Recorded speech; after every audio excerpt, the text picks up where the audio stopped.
திருவிளையாடல் படத்துல விறகு வெட்டியா வரக்கூடிய சிவபெருமான் ஒரு டயலாக் பேசுவார். நமக்கு ரெண்டு பஞ்சாதிங்க, ஒருத்தி தலையில உட்காந்துக்கிட்டு உசுர வாங்குறா, இன்னொருத்தி உடம்புல பாதியை எடுத்துக்கிட்டு என் பிராணனை வாங்குறா. இது சரியான டயலாகா?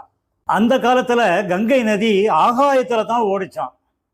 பகீரதன் அப்படிங்கிற ஒரு இளவரசன் கங்கை நதியை ஒரு காரணத்துக்காக பூமிக்கு, அதுவும் பாதாள லோகத்துக்கு வரும்படி கேட்டான்.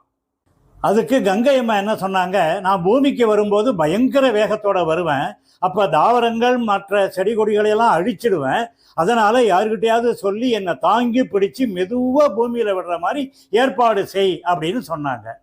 சரின்னு பகீரதன் மகாவிஷ்ணுகிட்ட போய் கேட்டான். மகாவிஷ்ணு, எப்போ கங்கையோட பிரவாகத்தை என்னால தாங்க முடியாதுப்பா அப்படின்னு மறுத்துட்டார். உடனே பிரம்மா கிட்ட போய் கேட்டா, அவரும் நேரா சிவபெருமான்கிட்ட போய் கேட்டான். சிவன் சொன்னார், நான் என்னோட ஜடாமுடியை ரெண்டு கையாலையும் விரிச்சு தாங்கி பிடிச்சுக்கிறேன்,